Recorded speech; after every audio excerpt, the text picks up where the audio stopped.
Antes hablaba mucho David y Juanjo, Cuevas y Juanjo, todos estaban hablando del espíritu crítico, ¿no? Del ser escéptico. Es algo que yo creo que tanto Tras los Límites como Dimensión Límite como Terra Incógnita son programas que siempre se han caracterizado por eso, ¿no? Por el sentido crítico, por el escepticismo, pero por el escepticismo auténtico, por el significado auténtico del escepticismo, que es el que duda, no el que niega. Y yo creo que eso es algo que siempre hemos intentado dejar claro en nuestros programas. Que nosotros seamos escépticos no significa que estemos negando ningún tipo de fenómeno, sino que dudamos de todos ellos, ¿no? Y nos gusta demostrarlo, por supuesto. Y ahora pues vamos a hablar de algo bastante... Bueno, yo es que soy muy friki. Y hay un programa que para mí es muy friki con todo el amor, no lo digo en sentido despectivo, pero ya sabes que a mí me encanta y es Terra Incógnita. Me lo paso genial escuchando Terra Incógnita. Y aparte de las entradillas de videojuegos que son... Hoy no será el caso. Hoy no será el caso.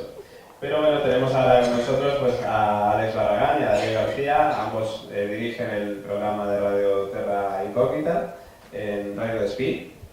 Y nos van a hablar de inquietantes humanoides. Así que yo os dejo con ellos y suerte.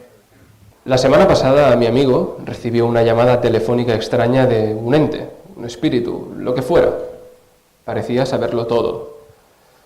Como Dios. ¿Y hacía predicciones que se han confirmado? Sí. Le llamó un tal Indrid Cold. Es percepción, John. A cada cual se le aparecen de forma diferente. Una voz, una luz, un hombre, un monstruo. Si tu amigo piensa que está hablando con Dios, está totalmente equivocado. ¿Y cómo explica que lo sepa todo? Mira allá arriba.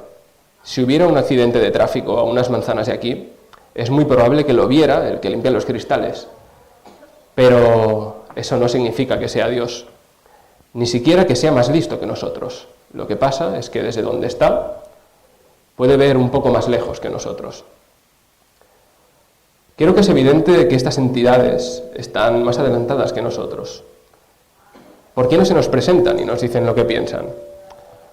Tú estás más adelantado que una cucaracha.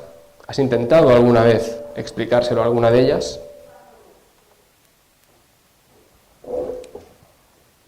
Este rostro, ¿no?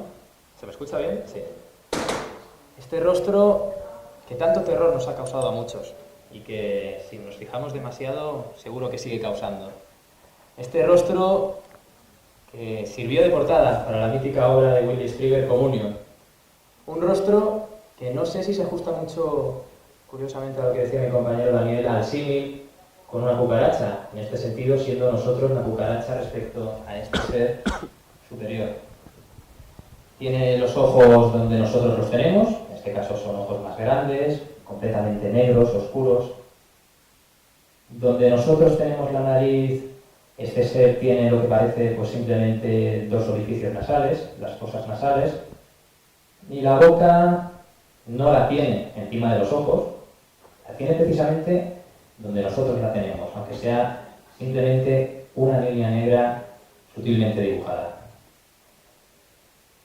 Un humanoide, porque eso es lo que es, algo que se parece mucho a un ser humano, un humanoide. Esa es la definición de humanoide. Y como bien ha dicho David Moulet, hoy vamos a hablar de los inquietantes humanoides. Para ello nos vamos a basar en este gráfico que tanto nos gusta a nosotros, que lo hizo Joe Nichols, un investigador escéptico que, por ejemplo, publica en publicaciones, valga la redundancia, como la Skeptical Enquirer, y que él la denomina la Alien Timeline.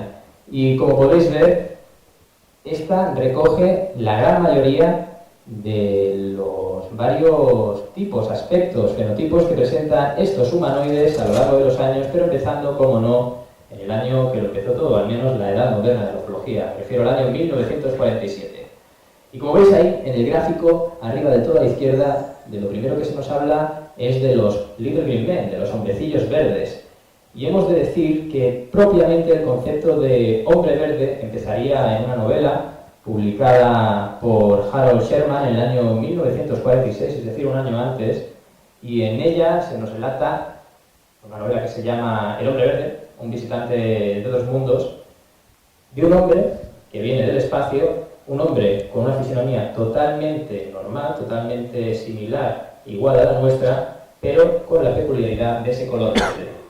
El tema ya propiamente de los hombrecillos verdes lo encontramos en el año 1951, cuando aparece una novela que se llama El caso de los hombrecillos verdes, publicada por Mar, ahora no me acuerdo, da igual, y que versa sobre una raza de humanoides pequeñitos, verdes, pero que en realidad están infiltrados entre nosotros y se dedican a observarnos.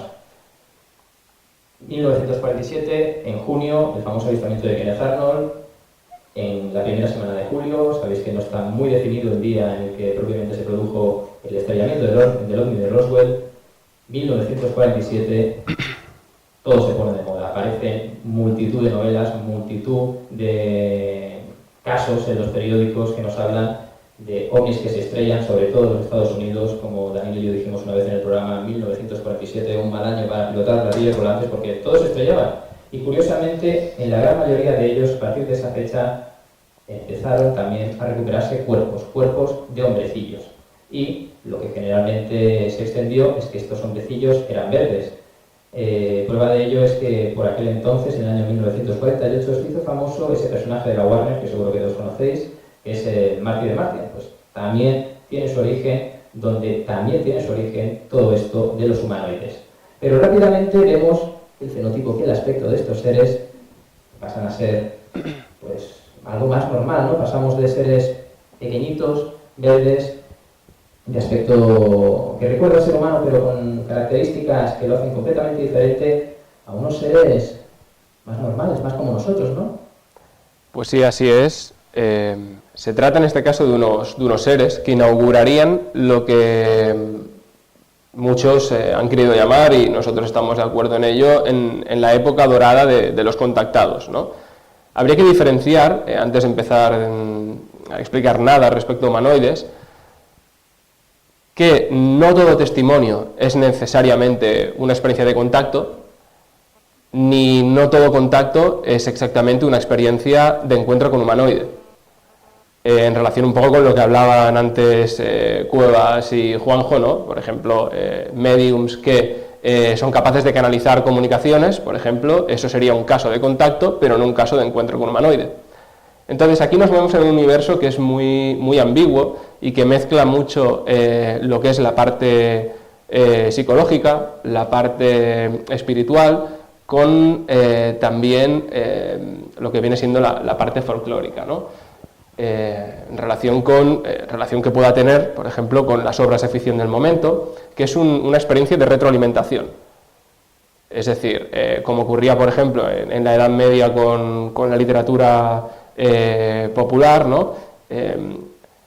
La ficción se alimenta de la realidad, pero la ficción transforma también la realidad. Y eso es algo que iremos viendo en estos casos de humanoides que vamos a comentar. 1950 empieza una década en la que aparece una figura muy controvertida, que ha sido acusada de fraude en muchas de las fotografías que llegó a publicar y demás, pero nosotros nos quedamos sobre todo con uno de los testimonios que él tuvo, ¿no? Una vivencia en primera persona que para nosotros inaugura lo que sería esta vertiente dentro del encuentro con los humanoides que inaugura el contactismo. Nos estamos refiriendo a Adamski. Adamski tuvo este encuentro que es ya prototípico y en el cual comienzan a inaugurarse la presencia de este tipo de seres, y ya no de pequeños hombrecillos verdes y demás, sino de los venusianos, ¿no? Son gente que siempre pues está como de muy buen ver, ¿no? Siempre se presentan muy pulcros, vienen como de la sesión de peluquería todos además, todos con unas perfectas melenas, y coincide además que son todos siempre rubios. También se les confunde, ¿no?, a los venusianos, ¿no?, con el fenotipo, ¿no?, de los alienígenas nórdicos. Y esto daría para un debate larguísimo, ¿no?, el explicar por qué la gente comienza a ver en los años 50 este tipo, ¿no?, de aspecto, ¿no?, así de repente como quien no quiere verlo. Habría que decir que no es todo tan de repente, porque a finales del siglo XIX empiezan a aparecer una serie de novelas, como es la raza futura, por ejemplo, de Bulwer-Lytton, en la que ya se habla de este tipo de seres que son como una especie de parahumanidad que vive sepultada bajo la tierra, que tiene un poder especial, que es el llamado Brill, ¿no?, que luego daría mucho que hablar en los círculos esotéricos relacionados con el nazismo, y que venía de una obra de ficción. Entonces, como vemos, todo está muy relacionado, ¿no? ¿Cuál es el encuentro? Esto ocurre en California, en pleno desierto. George Adamski va en compañía de, si no recuerdo mal, eran cuatro compañeros más, y iban una tarde a encontrar ovnis. Ellos iban en busca de ovnis al desierto. Y allí, en un determinado momento, ven cómo una luz lejana se aproxima a la zona donde ellos están, y esa luz parece que va a aterrizar. Y tal como va aterrizando, se va conformando esta visión, ¿no?, del típico platillo volante, que yo no digo que esto fuera exactamente lo que vio Adamski, esto es una representación de las fotos que luego hizo él, de los supuestos platillos volantes fabricados caseramente, a los cuales tomaba fotos. Pero esto, queremos decir que para nosotros no invalida necesariamente la experiencia personal. Ha habido muchos casos, por ejemplo, en los que, como existía esa fiebre por aportar pruebas, ¿no?, pues uno inventaba todo lo que podía, ¿no? En este caso ocurre que Adamski deja a sus compañeros, mientras están presenciando esta escena bastante de lejos, como unos 400 metros, y él, en solitario, decide ir en busca de este objeto. Cuando llega allí, se encuentra con que a escasos metros, la escena no es exactamente así, este aparato está posado con 3 patas en tierra, y le sale a recibirle este señor. Este señor, que le alza así la mano, con un pequeño objeto en forma como de una esfera solar, y empiezan a tener un contacto visual muy profundo. Él se siente una sensación de paz absoluta, y él le acerca las manos, las 2 palmas de las manos así, ¿no? Él instintivamente junta las palmas de las manos, y en ese momento se produce, pues, una experiencia telepática, ¿no?, porque él siempre afirmará que el contacto con estos seres es telepático. Le dice que se llama Orson y que viene de Venus, ¿no? Y aquí inaugura ya toda esta saga, ¿no?, de contactos con supuestos seres venusianos, que todos tienen más o menos este aspecto, y que siempre transmiten mensajes de... recordemos que estamos en la década de los 50, plena Guerra Fría. De hecho, siempre ha habido 2 fases, ¿no?, en la Guerra Fría que siempre se han dicho que eran las fases de más incidencia, ¿no? Yo personalmente creo que la de principios de los años 50 fue una también de las más importantes, porque justo acababa de terminar la guerra y el mundo se estaba repartiendo.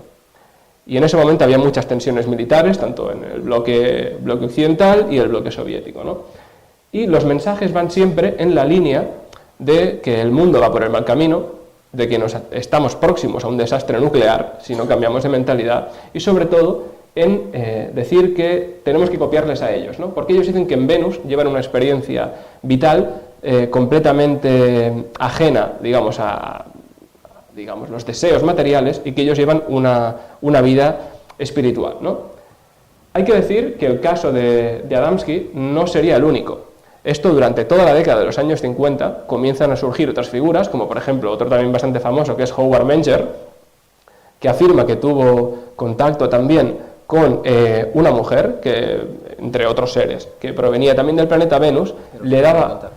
Bueno, contacto visual, se le aparecían perfectamente, a lo mejor en el porche de su casa, y venían a lo mejor y le pedían un vaso de agua, por ejemplo, que es algo que iremos viendo frecuentemente en algunos casos, ¿no? Y en el caso de Howard Menger, incluso, aparte de transmitir el mismo tipo de mensaje, que inaugura también el mensaje un poco de la nueva era, están un poco en esa línea, ese tipo de preceptos morales, ¿no?, de autocrecimiento y demás, llega el punto en el que a Howard Menger le llegan incluso, según él, a dictar una partitura, y él, a piano, él sabía tocar el piano, publica un disco que dice que son canciones del espacio. Y nos deja esa obra muy, muy simpática, que uno puede consultar en internet, ¿no?, y que, según él, siempre vino de la mano de estos seres que le transmitieron esa partitura. Evidentemente, no hace falta que hablemos de que en Venus pues es difícil conservar esta melena con las temperaturas que hacen, y esos trajes pues marrones y tal, no sabemos muy bien de qué tejidos son para aguantar las temperaturas. Pero luego hablaremos un poco de qué hipótesis, ¿no?, comenta la gente para poder explicar esto, ¿no?, de que alguien te diga que viene de Venus con este aspecto y te pueda parecer más o menos creíble, porque el testimonio de la persona, en principio, está ahí. Es un cambio radical, ¿no?, respecto a lo que ocurría años antes con los hombrecillos verdes. Estamos hablando de personas, como veis aquí, personas, ¿no?, si es que eso es lo que son, si es que alguna vez llegaron a existir realmente, totalmente normales. Y hemos de decirlo ya, mi compañero Daniel lo ha mencionado, hemos de decirlo ya. En esto de los humanoides hay bandos, y claramente los nórdicos son los buenos. Pero a mí me llama la atención un hecho, ¿no?, y es que los buenos son rubios, vienen del norte, se llaman los nórdicos, de la civilización hiperbórea también, los arios. Yo no quiero meterme ahí, simplemente es ese dato, ¿no?, que apunto. La raza aria, ese concepto que todos conocemos, coincide con la especie buena del universo. Y digo buena porque también seguro que conocéis el caso de la isla de Friendship, en Chile, donde si vas allí, estos seres te curan el cáncer y te curan todo, son los mejores médicos del universo seguramente. Y vamos a continuar un poco pues, pasando por alto algunos casos, porque muchos de ellos merecerían de por sí pues, una ponencia exclusiva. No daría tiempo. Exactamente, pero sí que nos vamos a centrar en el que aparece la situación de esos humanoides que hay en el gráfico, que bueno, son humanos, ¿no?, pelirrojos, desnudos, en el año también 1952, que es esa cosa negra, que parece que la cabeza tiene una esfera de color rojo, que a algunos nos recuerda a un salero, que es la criatura conocida con el nombre del monstruo de Flatwood. Y para ello voy a relatar, a grosso modo, en qué consistió este caso, un caso que, como sabéis, muchos de vosotros seguramente aconteció la noche del 12 de septiembre de ese año, del año 1952. Y el caso empieza cuando unos niños están jugando a fútbol americano en el patio de su colegio, sobre las 7:15 de la tarde, cuando de repente ven una extraña bola de luz que se desplaza a gran velocidad por el firmamento y aterriza en lo que parece un monte cercano. Así que, sin pensárselo mucho, deciden ir a investigar de qué se trataba aquella luz. Y por el camino se encuentran con la madre de uno, se lo comentan, al principio no se la creen, no se los creen a estos niños, pero como ven que realmente están muy nerviosos, deciden acompañarlos, y también por el camino se encuentran a un joven de 17 años que pertenecía a la Guardia Nacional, con el que también iba acompañado de un perro. Total, que esta trupa iba a ver qué era lo que había pasado, qué era lo que había aterrizado en aquel monte de Flatbush. Flatbush está localizado en el estado de Virginia Occidental, un estado que, como veremos más adelante, seres parecidos harán actos de presencia y que varias tecnología del extraño parece que es proclive a pronunciarse en ese estado. Pero como decía, toda esta tropa de niños, el chaval de la Guardia Nacional, la madre, van a investigar qué es lo que ha aterrizado. Y cuando están llegando a la zona, lo que se encuentran es una especie de esfera roja que emite pulsos de luz, una esfera roja muy brillante, pero cuando se fijan un poquito más descubren que debajo de un árbol, entre las sombras de este, se perciben dos ojos que en un principio se podría pensar que se trataban de los ojos refulgentes de alguna nave que podía haber por ahí, un mapache por ejemplo, pero cuando alumbran con la linterna se encuentran con esto. Esto, como veis, pues es un humanoide muy diferente a los que hemos visto anteriormente, un humanoide que en esta representación tiene brazos, pero si recordabais en la de la timeline no tenía, con cabeza roja, con unos ojos refulgentes de un color verde anaranjado, y que inmediatamente cuando lo alumbran emite un chillido, se pone a correr y también desprende un olor nauseabundo, un olor que a algunos de los testigos les recordaba al olor del azufre. Como veis aquí hay un niño a la izquierda que se está tapando la nariz y señala al bicho ese, queriendo decir, vaya peste que está echando. Y el caso es que esto del azufre es una característica muy habitual, no solo en casos de humanoides, sino también, por ejemplo, en casos de encuentros con Bigfoot.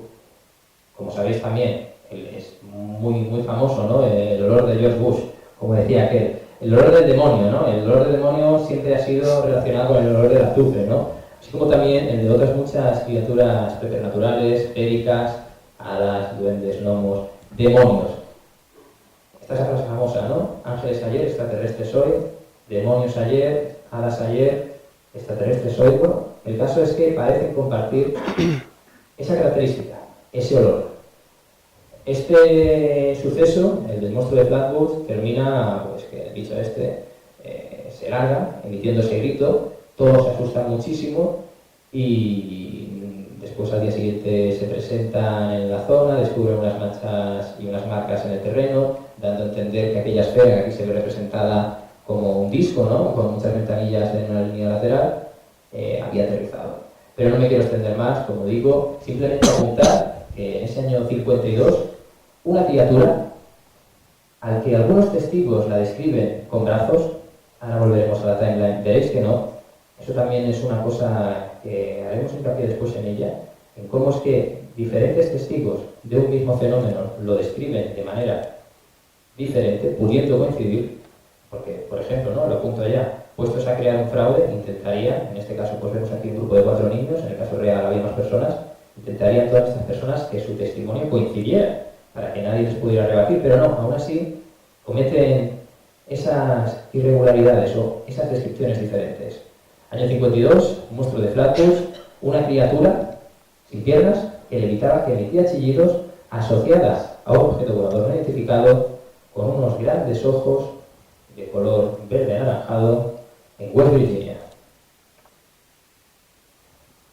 Después vemos lo que parece, no sé qué es eso, un dedal con patas. Después vemos un hombrecillo de lado, ¿no?, que parece un duende.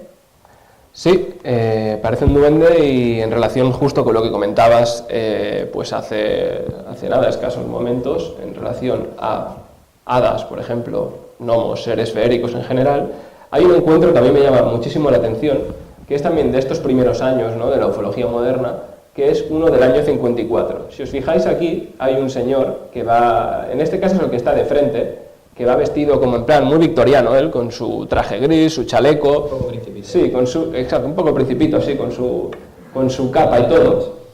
Y este caso es un caso, todos los casos que estamos hablando son bastante conocidos dentro del mundillo. Hemos intentado hablar en este caso de sucesos que son conocidos más o menos por parte del público. Normalmente nosotros en nuestro programa siempre intentamos traer casos, sobre todo recientes, siempre que decidimos tocar este tema, para que se vea que este tipo de cosas siguen sucediendo, que no es una moda. La moda en todo caso pueden ser las imágenes bajo las que se presentan o bajo las que se produce este fenómeno, pero el fenómeno sigue produciéndose, tanto en su vertiente simplemente de encuentro visual, o incluso el del contactismo, que también sigue ocurriendo.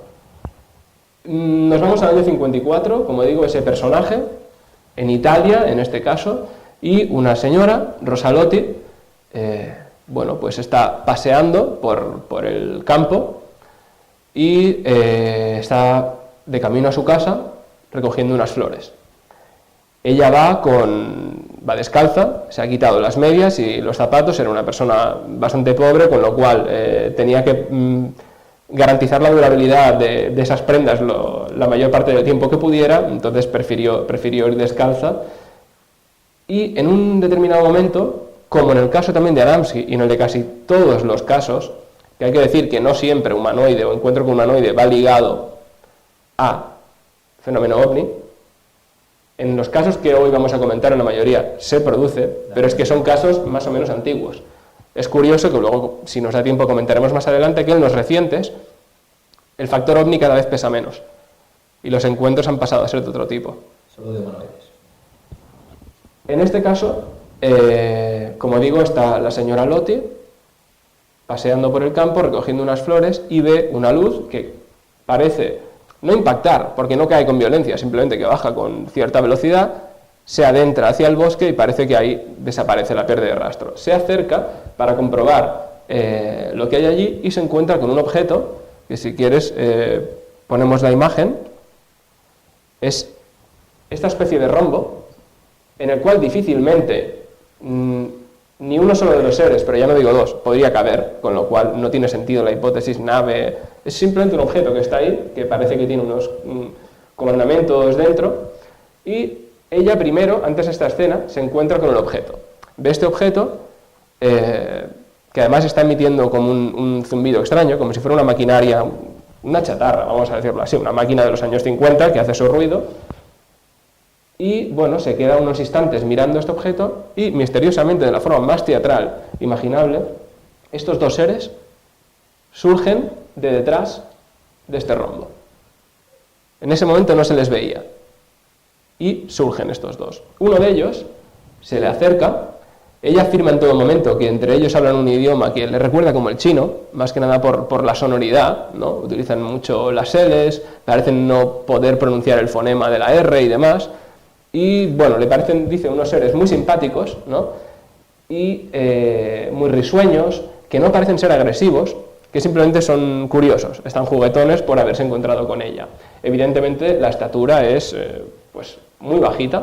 Volvemos un poco al tema de los pequeños hombrecillos del año 47, 48 y muy principios de los 50, pero claro, tenemos que tener en cuenta que en la gráfica vamos hablando de como si hubiera una especie de evolución muy marcada, pero yo preferiría que nos centráramos más en décadas, porque claro, un caso a lo mejor es el 51, el otro es el 53, en 3 años no cambia todo. No cambia la concepción, no cambia el folclore, ni la cultura popular de una sociedad. Ahora quizás sí, porque todo se ha acelerado mucho, pero en aquella época no tanto. Y uno de estos seres se le acerca e intenta quitarle primero una de las medias, con curiosidad. Ella como que se resiste y el ser aún así se la quita, le quita una de las medias. No hace nada extraño, simplemente la conserva con cierta curiosidad y otro de ellos le quiere arrebatar el ramo de flores que lleva. Ella forcejea de nuevo con él, como vemos aquí la cara de sorpresa de qué narices están haciendo estos seres aquí conmigo. Parece que no se pregunta desde el principio por qué estoy viendo esto, pero esa es una característica habitual, ¿no? Parece como que el testigo entra en una especie de trance en la que le parece normal o relativamente tolerable la experiencia que está viviendo. Simplemente pues, le sorprende, ¿no? Y ella forcejea, consigue quitarle 4 o 5 de esas flores que le da al otro ser, y el otro ser las ata con una de las medias. Y en ese momento, estos seres se giran, le dan la espalda, en todo momento como muy simpáticos, muy juguetones, un poco mal educados, pero no parecen ser hostiles, meten las flores en el interior del aparato, ambos ya están dándole la espalda a ella, y ella se fija que están sacando como una especie de unos fardos. Daros cuenta del detalle absurdo aquí, ¿no? Unos fardos que parece que van envueltos como una forma de plato o una bandeja, que van envueltos como en papel de periódico pero sin serlo. Pero a ella era lo que más parecido le parecía en ese momento, ¿no? Y justo cuando están sacando esos objetos y se dirigen hacia ella, un poco patosos, porque eran objetos grandes, recordemos pues esto, el tamaño que estamos pudiendo ver de ellos, con lo cual les estaba costando un poco, ella aprovecha para huir. Huye, despavorida, en este momento sí le entra el factor miedo, y cuando ya lleva aproximadamente 100 metros corriendo, se gira hacia atrás y no sé si os imagináis lo que vio en ese momento. Pues no vio nada. No había absolutamente nada. Corrió 100 metros, podían ser, no llegaba al minuto, en una situación despavorida, lo que pudo tardar en correr eso, 30 segundos, se gira y no había absolutamente rastro de nada, ni de los seres, ni del objeto. Si os fijáis la apariencia, parecen los típicos gnomos, parece un típico ser feérico salido de una novela pues, ambientada en el Gales o en la Irlanda del siglo XVIII, XIX, ¿no? Que estaba viendo este revival, ¿no? Por la temática feérica. Con unos ropajes muy apropiados, ¿no? Con unos ropajes... Por el espacio. Sí, sí, totalmente. Bueno, muy Emilio Tucci de la época, pero con su estilo. Hasta los cascos tienen estilo, incluso. ¿Y por qué lo digo esto, lo de los seres feéricos? No solo por el aspecto, es por la escena. Se produce un intercambio en el que todo va bien o todo podría haber salido bien y no hubiera acabado mal la experiencia, en este caso para ellos, a los pobres los dejáis tirados, y probablemente eso causa que se vean obligados a desaparecer, no sabemos por qué, pero ellos le toman obligadamente, le raptan esas pertenencias y ellos parece que le van a ofrecer algo a cambio, pero ella no lo acepta, huye y la experiencia se esfuma. Cuando tú rompes el tabú, cuando pierdes la confianza en eso que se te presenta, que a veces es maligno, a veces es benigno, a veces es totalmente neutral o pasa de ti, cuando rompes el tabú, es como cuando uno tiene una pesadilla y lucha contra la pesadilla termina. Pero si uno consigue sobreponerse a la pesadilla y la domestica, por decirlo de alguna manera, puede ir transformándola y navegar a través de ese sueño o de esa pesadilla, ¿no? Es una de las cosas que ya digo me llaman sobre todo la atención de este caso, ¿no? La conexión, sobre todo ya no tanto por el aspecto con el tema Federico, sino la temática del intercambio. También en esa misma década se produjeron encuentros con otro tipo de entidades también de pequeña estatura, ¿no? Vemos que la pequeña estatura, lo de hombrecillos, es una cosa que se repite muchísimo en la casuística humanoide. ¿Aquí qué podemos ver, Daniel? Pues aquí podemos ver un caso también del año 54, si no recuerdo mal, tengo las fechas por aquí apuntadas, independientemente es un poco indiferente de si son en el 54 o en el 52, en este caso concretamente son en el 54 y nos tenemos que ir a Latinoamérica. El caso es el típico encuentro también con entidades de pequeño tamaño, pero es totalmente lo contrario, son entidades agresivas, son hostiles. Tengamos en cuenta también un poco los clichés, ¿no?, en la imaginación. Hablaba antes Alejandro de que cómo puede ser que ante una misma experiencia compartida la gente recuerde detalles distintos, ¿no? Pues aquí ocurriría un poco, en mi opinión, este factor, ¿no?, que según cómo vaya a ser la experiencia o según cómo sea la experiencia, la percepción visual que uno tiene de esa situación, de ese fenómeno, de esas entidades, de ese proceso cerebral, llamémoslo como queramos, ya entraremos en la parte final un poco en posibles teorías, ¿no? Bueno, posibles hipótesis, porque demostrada no hay ninguna, por lo tanto no son teorías, son hipótesis. En el caso de ser una experiencia negativa, la visión también es negativa, o es hostil, o es casi animal, aquí se animaliza. Estamos hablando de un caso de unos camioneros en Venezuela que, bueno, están haciendo una ruta y se dirigen hacia una localidad que es la localidad de Petare, ¿vale? Y los protagonistas son dos camioneros, como digo, Gustavo González y José Ponce, que es el ayudante, el que va en cabina, porque en viajes largos, sobre todo en aquel momento, era adecuado que fuera un ayudante por cualquier contratiempo, por si la otra persona enferma o tiene cualquier accidente, cualquier tipo de percance, y en mitad de su ruta, cuando se están acercando a la localidad, se dan cuenta de que hay un objeto de poco más de 2,5 metros de diámetro que está bloqueando la carretera. El objeto es más o menos parecido a este, porque no sé si exactamente es una imagen del caso concreto, pero lo ilustra bastante bien. El camionero se baja para investigar, en este caso Gustavo, y se encuentra con que cuando se va a acercar al objeto, que es un objeto muy parecido al que veis, un objeto metálico y demás, el típico platillo volante, por decirlo de alguna manera, que está en el inconsciente colectivo, y se encuentra con que un ser parecido, vamos a decirlo así, todos conocéis la Guerra de las Galaxias, parecido a un Ewok, pero un Ewok con malas pulgas, que tiene unos ojos de un color rojo brillante, casi que emiten luz. No es que brillen, no es que sean reflectantes, como en el caso de un felino, no, es que emiten luz, que eso es algo que veremos en algunos de los seres, casi como si esos ojos fueran eléctricos, ¿no?, o fueran algo mecánico. Pues este ser se le acerca, él va como a recriminarle, a pedirle explicaciones, de nuevo el absurdo. Tú ves esto y no te pones a discutir, ¿no? Por favor, quita el vehículo de la carretera que me está molestando, que voy con el camión. No, él en ese momento le parece natural y entra a discutir con este ser y evidentemente este ser probablemente no entiende nada de lo que le está diciendo, no entiende de las leyes, de las carreteras de Venezuela y de todo el mundo mundial. Y lo que hace es que le da un empujón. Un ser, como digo, no llega al metro, ¿vale?, 90 centímetros, 80 centímetros, le da un empujón, este ser peludo, que lo lanza a 4,5 metros de distancia al pobre Gustavo. Gustavo, evidentemente, el otro cagao en la cabina del camión, presenciando todo esto. El pobre Gustavo saca el cuchillo que llevaba en el cinto, porque como todo buen camionero de los años 50, tenía que llevar un cuchillo en el cinto. Se aproxima al ser y ya, sin mediar palabra, le agrede. Le lanza una cuchillada en el hombro al ser y, para su sorpresa, cuando va a apuñalarlo, se da cuenta de que el cuchillo se desvía. Se desvía como él afirmaba, como si hubiera acabado de apuñalar una plancha de metal, una plancha de acero. Es decir, el ser no era lo que parecía. Era un ser biológico, de carne, con pelo, pero la reacción física es una que no tiene nada que ver. Con lo cual aquí ya hay una contradicción.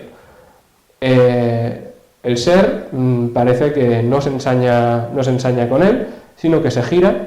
Aparecen dos humanoides más de detrás del objeto este que hay aquí parado en mitad de la carretera, y bajan todos, atención, tecnología, platillo volante, han sido capaces de llegar hasta aquí, o ya estaban aquí, que ya lo hablaremos más adelante, pero bajan, aquí no en este caso como en la imagen, con un rayo láser, no, bajan con una cesta llena de piedras. Se disponen a lapidar al pobre Gustavo. En ese momento, el ayudante, por mucho que estuviera cagado dentro de la cabina, ya decide bajar, y cuando baja, los otros seres parece que se lo quedan mirando, pero cuando ven que lo que ha hecho es acudir en ayuda de Gustavo, que está todavía en el suelo magullado del empujón de antes y del shock de ver que el cuchillo no hace absolutamente nada, acompaña a su compañero, lo sube a la cabina, y los seres se dan media vuelta, suben al aparato y se van volando. Ellos acuden a la policía a explicar lo que les ha sucedido, pero evidentemente os podéis imaginar la reacción. Este podría ser yo creo que la imagen más adecuada de lo que sería el ser con el que ellos se encontraron, ¿no?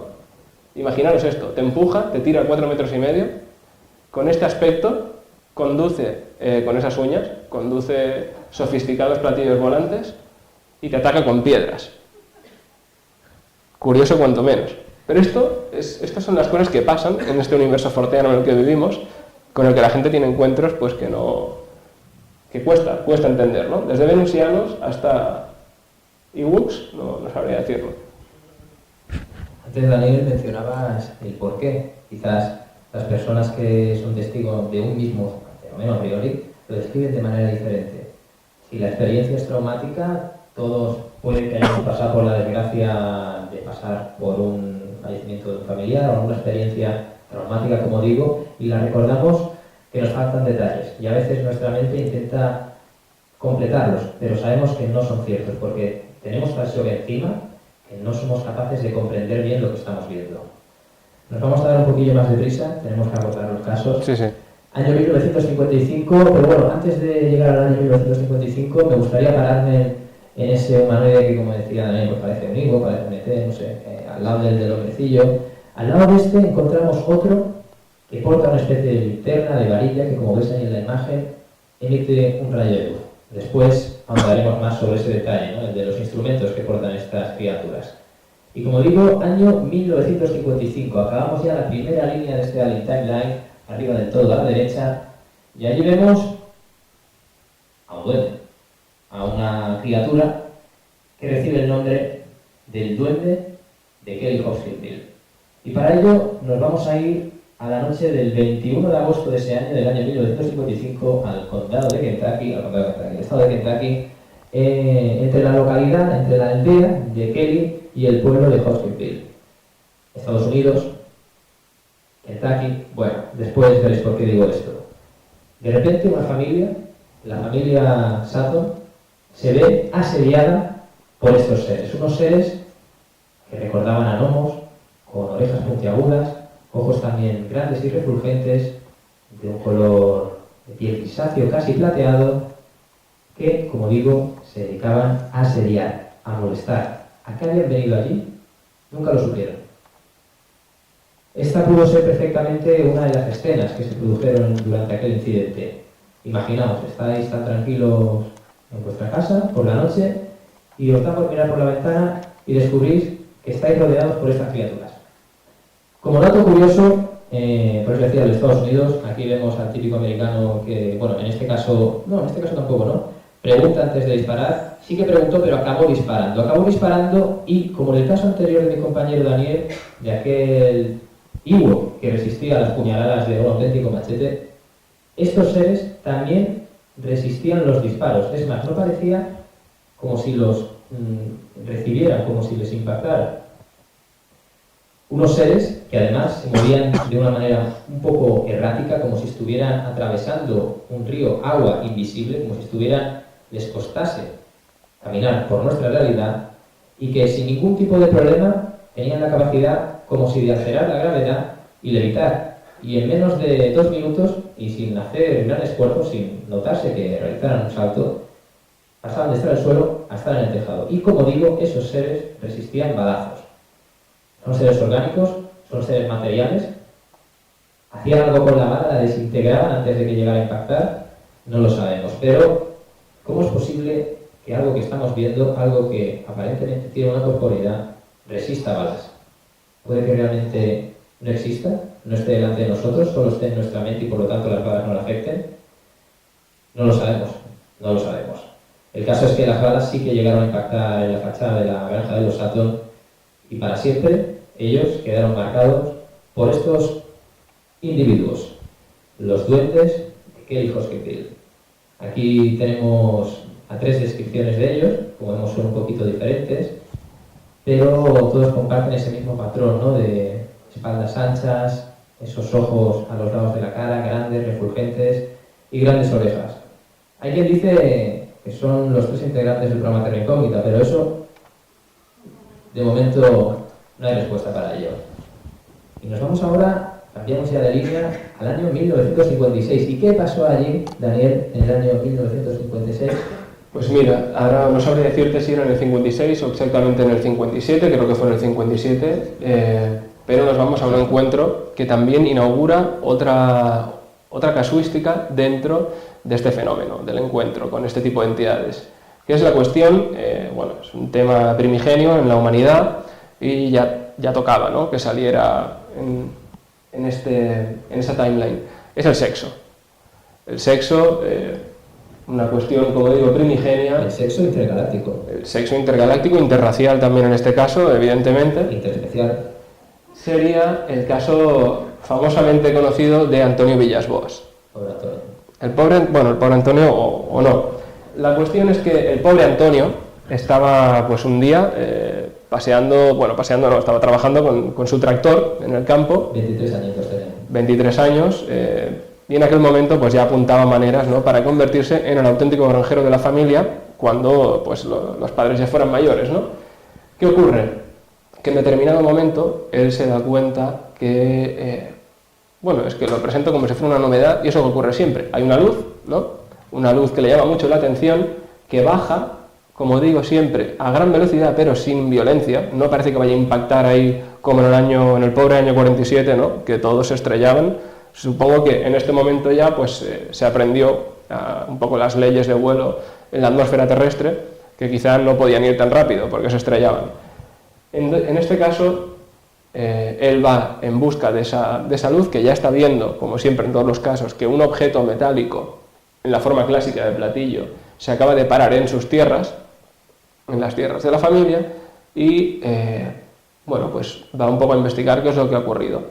En ese momento le sale al encuentro un ser que va completamente... No estamos hablando aquí de nuestra bella protagonista del 57, ¿no? Estamos hablando de un ser que son los que parecen acompañar el séquito a este tipo de entidad con el que luego Antonio pues tendrá un buen rato, que son unos seres salidos de una especie de sesión de sadomaso, ¿no? Van todos vestidos con unos trajes de cuerpo entero, de cuero, con una especie como de bufos, unas escafandras con bufos que no tienen mucho sentido, ¿no?, que las lleven. Hombre, claro que sí, para resistir las condiciones de nuestra atmósfera. Y bueno, claro, podría ser eso, ¿no? Podría ser eso. Pero la otra no. La otra no, porque la otra veremos que no llega a salir de la nave. Quizás por eso, Alejandro, es verdad. Igual tiene un protocolo de seguridad en las escotillas, ¿no?, como vemos en las películas de ciencia ficción, en las que se despresuriza todo, ¿no? y se intenta que no haya el más mínimo percance. ¿Qué es lo que ocurre? No, pero ¿qué es lo que ocurre, Alejandro? Que Antonio, cuando ve a ese ser que va en su busca, dice, no, yo me largo de aquí. Él se va corriendo de nuevo hacia el tractor no es la mejor herramienta para huir, todos lo sabemos, y más ante esa tecnología, pero ocurre que un ser de estos le sale en su busca, le atrapa, lo agarra del hombro, le produce, dice, un daño horrible, que se tiene que someter, vamos, y no sabe muy bien cómo, pero lo lleva a la nave y se deja. Lo meten dentro de la nave, otro sale en busca de él también, lo cogen cada uno de un brazo, lo meten dentro, lo meten en una sala totalmente vacía, casi de quirófano de última generación, y allí lo atan a una cama y empiezan por unos orificios que hay en el suelo y en las paredes, empiezan a gasearlo con un gas de un color anaranjado que dice que le empieza a causar unos dolores espantosos y una sensación de angustia y de ahogo pues casi, vamos, insufribles, pero en ese momento le llega la salvación. Le llega la salvación porque por la puerta aparece una bella mujer completamente desnuda. Aquí no ha salido muy agraciada, la verdad, pero es una cosa que ahora comentaré, porque esta mujer es rubia, pero luego, tanto en las axilas como el vello púbico, es pelirroja, y no sabemos si es una moda de allí o es que nació así, con esa particularidad, pero le llama mucho la atención que tiene una cara felina. Tiene una cara felina y luego veremos una cosa en el momento del acto, ¿no?, que se relaciona un poco, ¿no?, con esta cuestión casi animal, casi felina. Y bueno, esta señora se le presenta sin mediar palabra, él se incorpora, ¿no?, pero ella no, ella se le acerca, le dice, no, tú quédate quieto, tú túmbate aquí, lo monta encima y empiezan a tener, pues, tienen el coito ahí mismo, ¿no?, de una manera muy relajada, en plan, él se siente en ese momento muy en paz, se siente muy afortunado, y la chica, en concreto, él se da cuenta de una cosa muy rara, que la chica hace unos gruñidos como animales. A mí no me sorprendería tanto eso, pero quizá al pobre Antonio eso todavía le sorprendía, pero le llamó la atención una cosa, y es que ella en ningún momento le besaba, ni le acariciaba. Simplemente le mordía casi con ahínco la barbilla. Es lo único que hacía. Más allá de estarlo montando durante, pues imaginamos, unos minutos de gloria para el pobre Antonio, y en determinado momento, cuando pues todos podemos imaginar, ya termina, ella parece que desmonta esa parafernalia, ¿no?, y como una especie, como casi con desprecio, se levanta, le dice simplemente, le hace el famoso gesto que ha trascendido para todo el mundo que conoce más o menos este caso, se le queda mirando, señala hacia arriba y le hace así, y en ese momento, aquí tampoco es algo muy agraciada, pero es que igual Antonio tenía un gusto particular y nos ha engañado a todos. Aquí tenemos los seres estos sadomaso, que están ahí también en el fondo. Y, los seres sadomaso. Sí, bueno, es que a mí se me ocurre llamarlos así, no sabría cómo decirlo, ¿no? Mezclando sexo con esto, no sé. Cada uno interpreta el fenómeno según sus conceptos. Claro, debe ser eso, ¿no? Debe ser eso. Lo que ocurre a partir de este momento es que, pues, Antonio se siente muy ofendido al ver la reacción de ella, porque opina que le han utilizado como un semental y se siente traicionado, ¿no? Porque él pensaba, como mucha gente piensa, que eso era otra cosa, y no lo es, ¿no? Estos seres de aspecto violento, ¿no?, de aspecto no muy amigable, en ese momento le invitan a que se marche. Él se va quejando, pero parece que no le entienden, y si le entienden tampoco tienen mucho interés. Él en ese momento se cabrea y dice, bueno, pues me voy a llevar un objeto que he visto aquí muy curioso, dice que ve como un reloj de una maquinaria muy curiosa, intenta cogerlo, pero se lo impiden evidentemente, no es propiedad suya, y digamos que le abandonan, le sacan de la nave, está en el mismo sitio donde estaba, ¿vale? Y lo que ocurre es que lo que para él quizá transcurrió pues en una hora o así, él se da cuenta de que había estado 4 horas viviendo todo esto, ¿no? Que esto le lleva también a la experiencia un poco del tiempo perdido y demás, ¿no? Es probable que él estuviera 4 horas, no sabemos cómo. Hay una escena muy curiosa en la película de Communion, la adaptación del libro de White Distributor, en la que El protagonista tiene un encuentro totalmente demencial, muy de este tipo de casos, incluso yo diría que más, y todo ocurre en un trance en el que él entra dentro de su coche, fruto de haber visto una luz. Y esto nos llevaría un poco al tema de los aquelarres a veces y tal, que se explica, ¿no?, que las personas que participaban de ellos participaban en sueño, participaban en trance colectivamente, ¿no?, pero nunca de una manera física. Pero esto ya lo hablaremos más adelante. También es interesante apuntar en este caso de Antonio Villas-Boas el hecho de que quería llevarse un recuerdo de aquella experiencia. Y en un momento dado vio un reloj que había por ahí, un reloj, una cosa súper mundana, un reloj en una nave espacial, y decidió llevárselo, y decidió, no lo consiguió. Aquellos seres, seguramente los seres masoquistas estos de los que habla Daniel, se le impidieron. Tiempo perdido, me quiero llevar cosas para recordar mi experiencia y demostrarla, pero no sé... Tan perdido no fue el tiempo.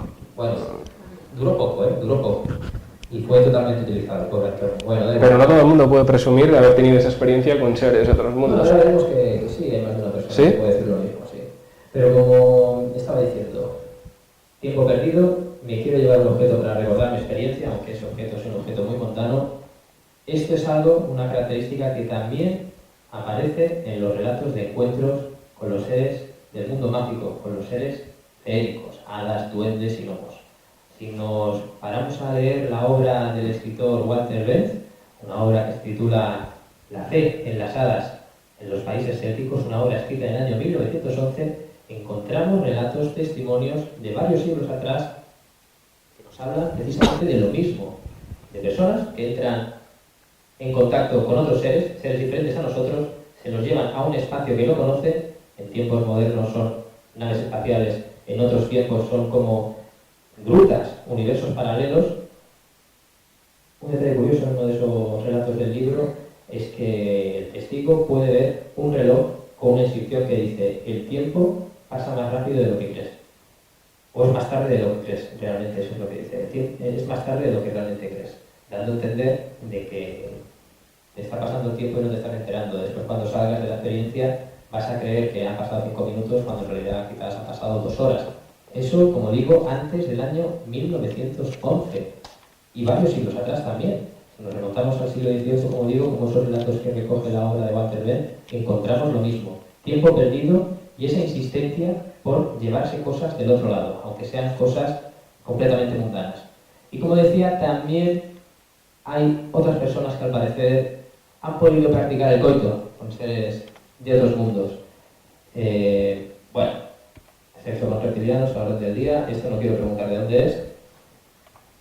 Y nos encontramos con este hombre, el neoyorquino Dave Haggett, que está muy curioso. Él está felizmente casado, tiene un hijo, por las mañanas se dedica a trabajar en una tienda de bocadillos, pero por la noche generalmente la vida la tiene diferente, y recordamos que está casado, ahí lo dejo, porque se dedica a ponerse boca arriba en la cama y sí, en efecto, es el pasivo de esta relación intergaláctica. De repente, en mitad de la noche, ¿por qué no vamos a creer este hombre si estamos creyendo otros casos anteriores que nos hablan de seres igual de monstruosos, aunque no tengan este tipo de prácticas, ¿no? Que te apuntan con palillos o te lanzan rayos? ¿Por qué no vamos a creer al pobre Dave Haggett?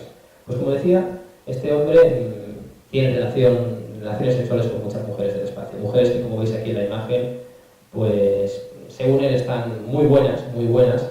Literalmente él lo dice así, pues no me quiero extender mucho, dice: me gusta mucho su chochete, me callo, eso lo dice Dave Haggett. Y bueno, pero es que si tienes que elegir entre o la cara, pues pero claro. es que esa es la frase también literal que dice, esa es la frase literal que dice: costaba mirarlas a la cara. Costaba mirarla. Costaba mirarlas a la cara. Es lo que dice este hombre. ¿Por qué no vamos a creerle, no? No, pero es serio, lo dice, ¿eh? Él lo dice. Con 4 mujeres de este tipo ha estado manteniendo relaciones sexuales. Con una de ellas en concreto, una que tiene el nombre de Crese, un nombre de aquí, de la Tierra, de Estados Unidos, parece ser que ha intimado un poquito más. Y dice que mientras está practicando el acto, hay un detalle que le inquieta, pero que, bueno, como está disfrutando al parecer, recordemos que el hombre está casado, hay un detalle que le inquieta, que es que mientras, como digo, está realizando el acto, hay otras entidades, otros humanoides, Los voyeurs. con aspecto de mantis, de cabeza refulgente que están en las esquinas de la habitación, quién sabe qué, comprobando si el acto se realiza bien, si no sé, si nadie se excede, o ¿no? a lo mejor están grabando un vídeo Claro. intergaláctico, no se sabe. El caso es que, como digo, con 4 mujeres mantienen relaciones sexuales, 4 mujeres del espacio, como veis, mujeres de cuello para abajo de aspecto normal, tirando a tía abuela, como afirma el propio Dave, pero con la cabeza de gris, del extraterrestre tipo gris, que más adelante hablaremos. O de mantis. ¿Eh? O de mantis casi, incluso. Tiene Son ese los punto. otros, pero con esa melena lo que lo caza un poco, ¿no? Sí. Pues, esa moda del espacio. Y en una de esas noches tuvo una experiencia, y esa experiencia consistió en que lo condujeron a la nave de estas criaturas, y en esa nave pudo ver unas estanterías llenas de niños humanos con cabeza de gris, de grey, y estas mujeres le dijeron que todos esos eran sus hijos, sus niños que había ido él procreando en base a aquellas noches, ¿no? Aquellas noches de sexo intergaláctico. Curioso el detalle de que los niños, pese a supuestamente estamos hablando de civilizaciones tecnológicamente muy avanzadas respecto a nosotros, los niños están en estanterías, como si fueran libros. Bueno, y ellas son de parto rápido también, ¿no? Porque También, bueno, pero esto ya lleva el hombre... porque solo 4, ya, pero son 4. Sí. En fin. Y nada, que como vemos es un fenómeno que no solo se reduce al año 62 con Antonio Villas-Boas, sino que a día de hoy, al parecer, hay personas que afirman lo mismo. Quizás para desfogarse mentalmente tienen esos sueños donde pueden cumplir fantasías. ¿No? Pobre mujer. El hijo y la mujer no se lo toman muy en serio. Bueno, pues nos comentan que nos quedan 10 minutitos, Alejandro, Pues- con lo cual nos queda más de la mitad, se va a quedar mucho en el tintero. Yo te invito a que hagamos una selección de que Venga. elijamos cada uno de nosotros nuestro caso preferido, ¿vale? Me parece bien. Si te parece, vamos a ir deprisa en esa misma línea temporal, en el año 1961, como se puede ver ahí, aparece un extraño ser de color gris, cabezón, de ojos negros, y encima de su cabeza pone la frase Betty and Barney Hill Abduction, la abducción famosa del matrimonio de los Hill. Año 1961, seguro que habéis escuchado hablar de este caso en infinitud de ocasiones. No es el primer caso de abducción, Daniel antes ha mencionado el caso de Villas-Boas, que es una abducción en toda regla, pero para no extenderme demasiado diré varios detalles, varias pinceladas de este caso, como por ejemplo que cuando la mujer está dentro, porque conducen tanto a Barney como a Betty al interior de la nave, los separan y, como sabéis, en principio los somete a una revisión médica, a lo que parece una revisión médica, porque hay detalles muy concretos que parecen recordar a ello. Por ejemplo, antes de intervenir a Betty, aquellas entidades se ponen guantes y se echan una especie de gel. Antes de... parece que la van a pinchar, bueno, de hecho la pinchan, la llegan a pinchar con una aguja de entre unos 10-15 centímetros de largo en el ombligo, cogen lo que parece un algodoncito y le ponen alcohol y se lo pasan por el ombligo antes de realizarle la punción. Como le duele mucho, lógicamente, rápidamente uno de esos seres le pasa la mano por encima y como si fuera un buen truco de Jedi, se le pasa el dolor inmediatamente.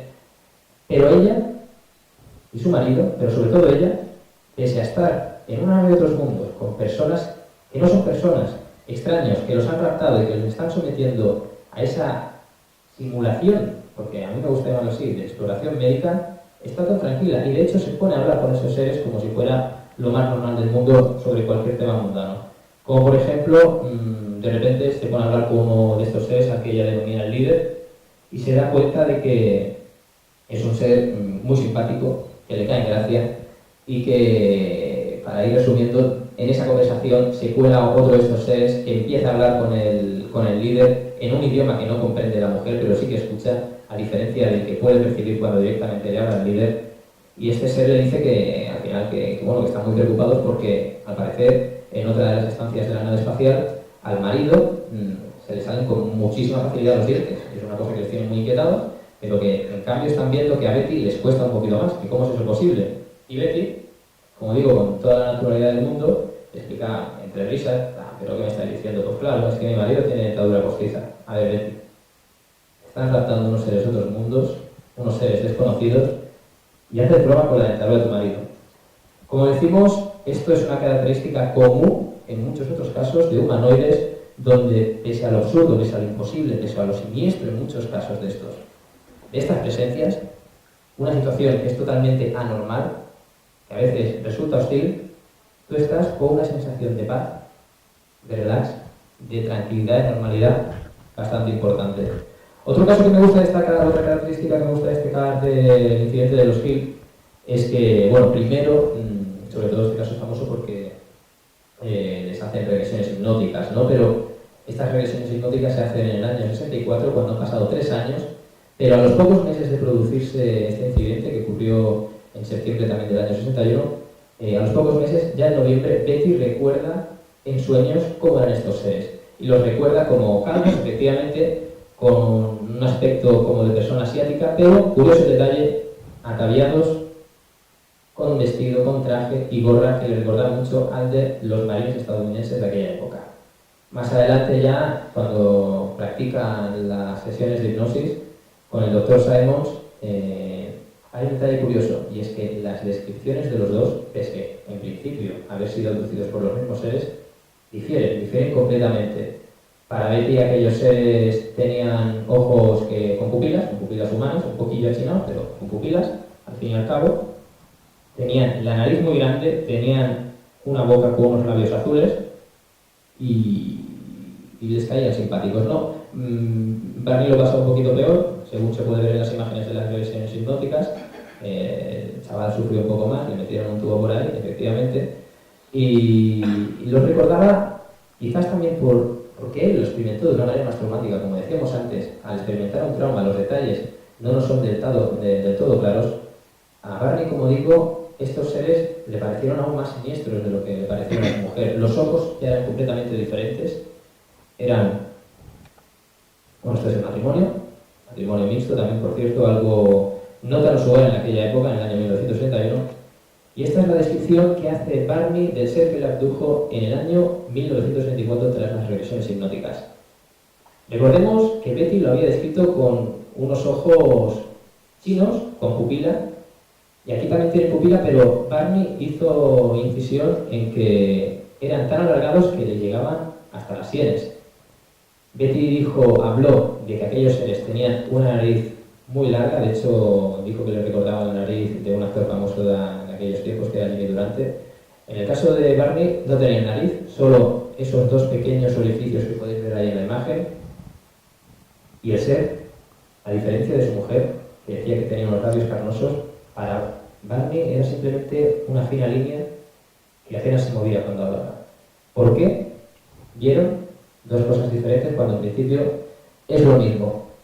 Bueno, también aquí se produjo el caso de Tiempo Perdido. Como sabéis, también Betty tuvo el intento de llevarse algo, de llevarse un libro. De hecho, era un libro que había allí por la nave, pero al final los seres no lo dejaron. Y curioso es también que en el año 1964, días antes de que se realizaran las sesiones de hipnosis a este matrimonio, se proyectó un episodio de aquella famosa serie conocida con el nombre de The Outer Limits, donde aparecía este singular personaje que, como podemos comprobar, tiene cierto parecido con la imagen que hemos visto antes de aquel retrato robot del ser que abdujo a Barney Hill. Este episodio se llama The Velero Shield y quizás, bueno, lo habían visto antes de someterse a la hipnosis y esa imagen había condicionado su recuerdo. También por aquella fecha se proyectó otro episodio de esa serie, que es el conocido como el de Los Niños del Condado de la Araña, donde aparecía ese singular personaje que hemos visto desplazarse hasta abajo a la izquierda, a la derecha.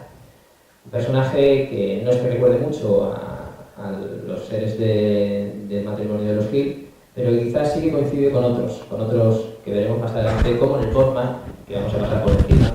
El Mothman, pues más allá de producirse también en el estado de Virginia Occidental, como en el caso del año 1952 del monstruo de Flatwood, tiene la característica de esos grandes ojos refulgentes.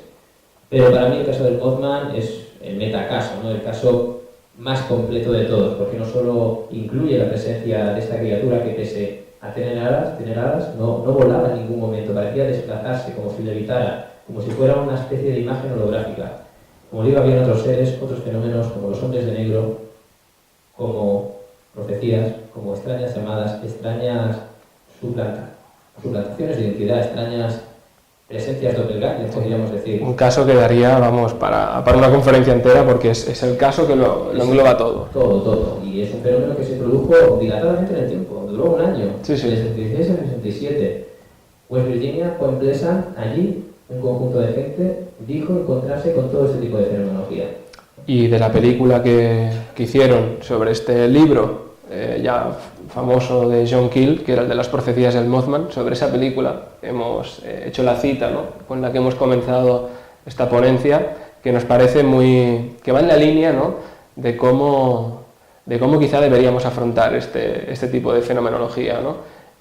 Antes de que entremos directamente ya en pues posibles hipótesis, ¿no?, que la gente esboza para intentar comprender esto o darle una mínima salida más allá de la del, bueno, son delirios de personas, ¿no?, para darle un poco más de consistencia. A mí me gustaría comentar un caso, que me voy a saltar muchos, me voy a saltar unos de la relación que hay, por ejemplo, entre Bigfoot y encuentros ovni. Daniel, te lo puedes ver ahí en la imagen. Sí. Bueno, no lo voy a describir, simplemente como veis un humanoide, aunque en realidad el caso al que hace mención, que es el caso de Valensol, no es propiamente con este aspecto. Tiene, como veis, en la mano izquierda está sujetando una especie de palillo, que lo quería relacionar con el caso del año 2004. Estos humanoides también frecuentemente van con unos palitos que emiten luz o que simplemente no emiten nada, pero que apuntan al testigo y lo paralizan. En este caso, Maurice Marcel, me parece que se llamaba, estuvo paralizado durante unos 15 minutos, solo pudiendo mover los ojos un poquito y evidentemente con la capacidad de respirar. Pero es algo frecuente en los muy frecuente. De hecho, en el que yo te voy a comentar ahora, esta casuística que vemos, por ejemplo, la de los seres esféricos, ¿no?, de esos objetos con luz, que a veces puede ser pues una vara o una especie de pistola, la típica pistola láser. Al fin y al cabo, objetos, da igual la forma, que emiten un haz de luz o un fogonazo.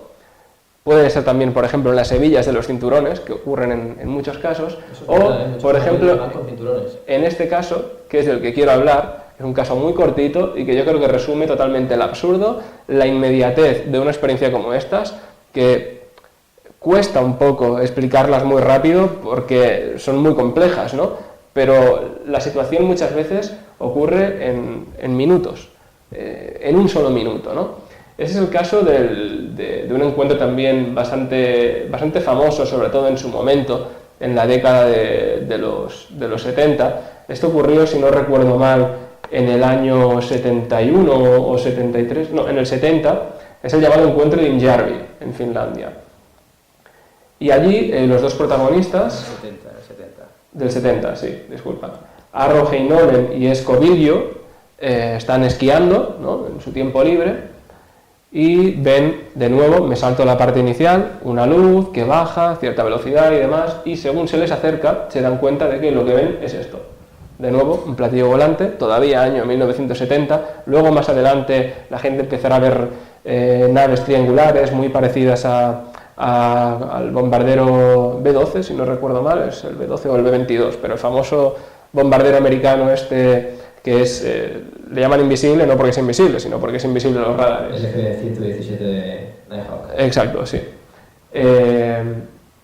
Ocurre, en este caso, llega este platillo, ellos se quedan ahí atónitos ante lo que ocurre, baja un haz de luz, en ese haz de luz hay una niebla, y cuando se disipa esa niebla se encuentran este señor, un señor también de apenas llega a 1 metro de distancia. No les dice absolutamente nada, simplemente aparece ahí, ni siquiera les mira, está como quien mira al horizonte, él simplemente está ahí, porta esa caja que simplemente lleva un foco de luz amarillo, que aquí evidentemente no se aprecia porque es una imagen, pero en el testimonio se afirma de que la luz parpadea, es como una luz piloto, y tal como ocurre esto, se dan cuenta evidentemente, corresponde a la típica imagen modernizada, ¿no?, pero del gnomo típico, ¿no?, ese traje verde. No olvidemos, por ejemplo, el verde aparece mucho en muchos casos, en los ropajes. El verde en la tradición céltica, ¿vale? Y no olvidemos que casi la totalidad de Europa, en sus orígenes, con la cultura Hallstatt y demás, viene de un tronco céltico, con lo cual hay cosas que pueden quedar en un inconsciente muy profundo. El color verde en el mundo celta, que tan alegre nos parece, es el color de la muerte. Y apariciones como las banshees y demás, el color verde se asocia tanto a la naturaleza pero sobre todo también a la muerte, y muchos seres feéricos van con estos colores verdes. Como digo, color verde, esa apariencia, el gorro cónico, ¿no? Que en este caso es como un casco, y la nariz, ¿no? Extremadamente desproporcionada, muy grande. ¿Qué ocurre? Tal como ocurre esto, aparece una llama del suelo, primero una nube, aparece una nube, envuelve al ser, el ser deja de verse, asciende una llama, o lo que parece ser una llama de fuego, desde el suelo, que alcanza al supuesto platillo volante y la visión desaparece. Totalmente absurdo. ¿Qué es lo que ocurre? Años después, uno de los testigos, Bilio, queda totalmente traumatizado, no quiere hablar más del tema a lo largo de su vida, pero en el otro caso, el de Heinonen, sufre una cosa que también va relacionada mucho con las experiencias cercanas a la muerte, ¿no? Que le ocurre a algunas personas. Y es la transformación, el cambio de vida radical.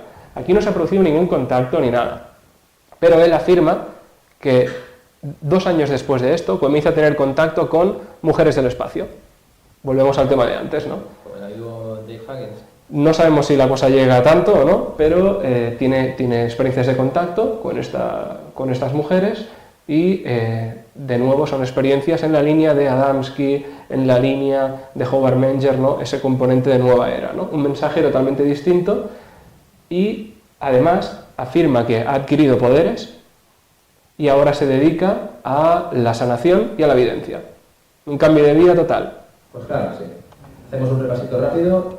El caso de Voronej, famoso quizás por la inclusión de ese símbolo también aquí conocido que se repite en el caso Humo, años antes. Pero que también es una letra del alfabeto cirílico, o sea que... Totalmente comprensible. Queríamos hablar también sobre la asociación del fenómeno Bigfoot al fenómeno OVNI, ya lo hemos explicado antes, que como en el caso del monstruo de Flatwood, cuando se presentan estos seres también es frecuente la presencia de ese olor en el ambiente a azufre, como en las antiguas entidades demoníacas. Seguimos avanzando en el tiempo y aparecen nuestros amigos reptilianos. Que nos los dejamos, pero... que os voy a contar que no sepáis. Hillary Clinton, le estáis viendo ahí algo raro en la cara. El Photoshop. No, tiene algo raro, Daniel, tiene algo raro porque en realidad, bueno, ya lo sabíais. Lo siguiente son los grises, que evidentemente es el estereotipo alien que más se ha extendido. Que viene de Barney Hill, de aquel momento, sí. Podría venir de Barney Hill, aunque hay casos parecidos anteriormente del tipo. Nos abducen, nos hacen cosas malas. También curioso el caso de este personaje que seguro que conocéis, la bestia, Lester Crowley. Sí, por resumirlo muy rápido, en el año 18 tuvo una experiencia 1918. Tuvo una experiencia en Nueva York con un club privado de gente más o menos importante. A Crowley no le gustaba irse con Mindundis, era un bombiván, y tuvieron una experiencia de un rito ocultista con el cual establecieron un contacto con una entidad supuestamente proveniente del Tíbet y demás, pero cuando hacen un dibujo de cómo era, 1918, ojo, un dibujo de cómo era esta entidad, el resultado es el siguiente. El Len, así fue conocida. Así era como se autodenominaba. Cabeza en forma de pera invertida. Sí. Nada que no hayáis visto, al igual que esto, los grabados de los guanchinas en Australia. Aquí os recuerdan, no nos vamos a extender porque no tenemos tiempo. Sí, con esto lo que queremos decir, básicamente, es que ahora interpretamos las cosas. Sí, bueno, él diría esto, el amigo Georgios diría que evidentemente aliens y demás. Nosotros lo que queremos decir es quizá invertir un poco como ejercicio el paradigma. Hoy en día se dice, todo esto, la gente estaba equivocada, no tenía conocimiento, eran aliens. Pues bien, yo creo que como un ejercicio de humildad intelectual deberíamos hacer lo contrario. Es decir, ahora creemos, por nuestra cultura popular, por nuestra formación y por nuestro poso popular científico, que no quiero decir pensamiento científico, quiero decir que estamos condicionados a pensar de manera popular que no científica, pero supuestamente con criterios científicos, es como digo, una cuestión puramente cultural, creemos que este es el camino, ¿no? Y yo creo que es positivo decir que si no hay pruebas en absoluto para decir que la cuestión es así, pruebas tangibles, pruebas demostrables, tampoco hay pruebas para decir que cuando los aborígenes australianos pintaban a los Wandjinas en las paredes de las cuevas, no estaban viendo realmente los Wandjinas. Es decir, nosotros ahora podemos estar viendo lo que creemos que son aliens, pero nadie puede negar que quizá no son aliens y son Wandjinas. Que bajan del cielo. O quizá, en extrañas máquinas. o quizá son seres féricos pertenecientes a la tradición céltica. O quizá son seres que podían pintar los Hopi, que los tenemos aquí en el lado derecho, algunos de ellos con esa especie de cabezas triangulares. O, por ejemplo, las pinturas de Tassili, con el supuestamente llamado gran dios marciano y demás. Entonces, como digo, habría que hacer un ejercicio en estos temas, quizá ya no tanto de que siempre está muy bien, el trabajo de campo, pero el problema es que casos ya tenemos miles. Y a nosotros, una persona a la que agradecemos desde aquí su labor, que es Albert Rosales, que es un gran compilador de estos casos. Es el gran compilador. Sí, que publica más o menos con cierta frecuencia los Journal of Human Studies, que es básicamente un recopilatorio de encuentros clasificados y demás. Casos hay muchos y casos se siguen produciendo. Lo que consideramos es básicamente que habría que hacer un cambio en la manera como enfocamos estos temas y quizá no tanto centrarnos en lo que hemos hecho hoy, que es describir caso y otro caso y otro caso y otro caso, porque lleva un callejón sin salida, y lo que hay que intentar es hipótesis. Hipótesis que, si queréis, y alguien lo quiere preguntar o lo que sea, porque nos quedamos sin tiempo, pues quizá esta tarde en la mesa redonda podemos comentar, ¿no? Pero que irían más en la línea de, pues esto, ¿no? Echar la mirada un poco hacia atrás. ¿Tú me preguntas?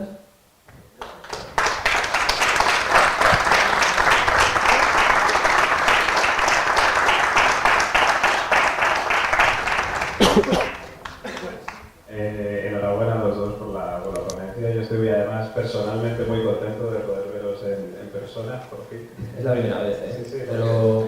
Bueno, gracias a todos vosotros por estar aquí y por invitarnos. Sí, pero estáis sugestionados por vuestra perfección. En realidad no tenemos este aspecto. Ya, si lo habéis puesto antes.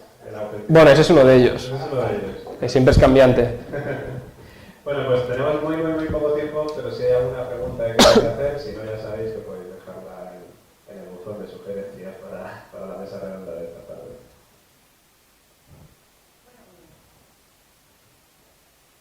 Paula. Yo simplemente, bueno, gracias. Sí, pero... simplemente comentar que me resulta curioso, como mujer que me fijo en estas cosas, que en el primer caso que hay un encuentro sexual, describe que tiene vello púbico y en las axilas. Claro, actualmente en esa época no se depilaban las mujeres. Entonces, claro, llama la atención que quizás va muy acorde a la época. Porque, digo yo, la extraterrestre este hombre que tiene habitualmente contactos con la... ¿Estas van depiladas o no? Van totalmente depiladas. Eso es cierto, sí. Se adaptan al momento, al tiempo, al contexto sociocultural y del país, claro. Hola. Bueno, felicidades por la conferencia. Y claro, tenía pues un poco el dedo en la llaga, ¿no? Yo sabía que haciendo ese comentario te ibas a saltar. Claro, es que, a ver, me parece el comentario muy acertado y que sí, sobre comentar el hecho de que la recopilación de casos en sí lleva un callejón sin salida. Yo en parte estoy de acuerdo, aunque yo sigo defendiendo la recopilación y la labor de gente como Albert Rosales, por ejemplo, ¿no? Que habría que hacer algo más, ir más allá, plantear hipótesis. Bueno, ¿cuál creéis vosotros que debería ser ese planteamiento? ¿Qué es lo que creéis que debería hacerse? ¿Y cómo creéis que debería hacerse? Porque claro, esto está muy bien decirlo, queda muy bonito, pero es muy complicado. Y cada vez que alguien dice esto, yo pregunto, me dicen aquello de, no, bueno, es que esto busca en tu interior. Tienes que hacer una investigación personal hacia adentro para saber cómo debes de enfocarlo. No, vamos a ver si se me está diciendo que hay que ir más allá de la mera recopilación y hay que hacer cosas que se pueden hacer. Me gustaría saber cuáles son esas cosas y a mí me encantaría conocer vuestra opinión al respecto. Precisamente esto último que has comentado, nada más lejos de lo que pedimos nosotros. Es decir, nosotros no abogamos porque se produzca un cambio en el enfoque de estos temas a una vía que es puramente subjetivista y personalista, que es la del camino interior, sino que, y yo aquí ya hablo desde mi perspectiva, desde el mundo de las humanidades, con esa obsesión un poco, ¿no? de aunar campos y de aunar disciplinas. Yo creo que se debe dar un salto que yo entiendo que intelectualmente es un salto quizá valiente y que no todo el mundo está puesto a hacerlo, que es el de Evidentemente yo no digo que se deje de hacer la labor recopilatoria, en absoluto, y de investigación in situ, pero digo que es un poco callejón sin salida porque no vamos al fondo del tema, sino que vamos a su manifestación inmediata. Entonces yo creo que habría que aunar campos de investigación, tanto desde el punto de vista ufológico, neurociencia, porque creo que es y esto yo lo digo a título personal, supongo que tú, Alejandro, quizá también estás de acuerdo, que creo que el mayor componente de todo esto que ocurre es meramente humano, es decir, hay algo ahí fuera quizá que es como un interruptor, pero como vemos por contradicciones y demás, casi todo proviene de nuestro background cultural y de nuestro campo cognitivo, porque al fin y al cabo tenemos las limitaciones cognitivas que tenemos, y eso afecta también, por ejemplo, al recuerdo y demás. Y, como digo, aunar estos campos y también, evidentemente, con el pensamiento antropológico. Es decir, hay que dar una respuesta, un encaje humano a este tipo de experiencias, y yo creo que es difícil hacerlo desde el mundo académico, pero se está haciendo. Por ejemplo, hay un libro que recomiendo a todo el mundo, que es un libro que me parece maravilloso, que se llama Realidad Daimónica, de Patrick Harpur, publicado por la editorial Atalanta, que creo que es un libro muy valiente y que va un poco en este sentido. No tanto de preguntarse por la realidad tangible de las cosas, sino de por qué experimentamos esas otras realidades que experimentamos, que no por no ser físicas dejan de ser reales. Es decir, me voy un poco del tema que tú me has planteado, pero es que creo que el camino está un poco por ahí. Es investigar un poco por qué ese tema tiene más componente humano y más componente psicológico o antropológico que no tanto a veces físico. ¿Cómo se hace? Bueno, ¿cómo se hace? Pues reflexionando, que para eso tenemos la cabeza. Desde el mundo de las humanidades, las cosas no funcionan empíricamente en el sentido de, pues mira, tengo esta clase de pruebas y esto me lleva a tal razonamiento y a tal deducción, sino que tienes que hacer, y esto no lo digo con ninguna voluntad, y ahora voy a emplear la palabra desde un punto de vista un poco despectivo, pero no un viaje, hay que hacer un viaje, pero no un viaje en el sentido New Age, sino un viaje de reflexión sobre nuestra propia condición y hacer un repaso de la trayectoria de lo que hemos pensado a lo largo de los siglos y lo que pensamos ahora. E intentar aunar, como he comentado antes, que no todo lo que pensamos ahora invalida lo que se ha pensado antes, sobre todo cuando hablamos de cosas que, puestas las pruebas sobre la mesa, el problema es que no hay suficientes pruebas. Bueno, yo creo que, perdona que te corte, pero yo creo que podemos dejar esto para la mesa redonda, porque si no nos vamos de tiempo. Dejamos una... ¿No? Vale, pues es que nos vamos de tiempo. Nos vamos a... Pues que las apunten para luego... Sí, apuntamos y ahí lo metemos en el botón y esta tarde en la mesa redonda lo debatimos entre todos. Nada, ahora simplemente pues volver a dar las gracias a los dos por la ponencia. Desearos mucha suerte todavía con Terra Mítica, o sea, con Terra Mítica. Sí. Terra Mítica, sí. Que soy de Alicante. Mal augurio, ¿eh? Mal augurio, Terra Mítica. Mal augurio, desde luego. Sí, tirando para casa, que soy de Alicante yo. Pues eso, mucha suerte con Terra Incógnita, mandarle un saludo al primo Edgar, al primo Universal, el tercero en Discordia. Universal. Sí, por supuesto. Y a los demás, pues deciros que ahora hacemos una pausa para comer y que a partir de las 4 de la tarde estaremos con Miquel Navarro hablando de cine y, por supuesto, misterios.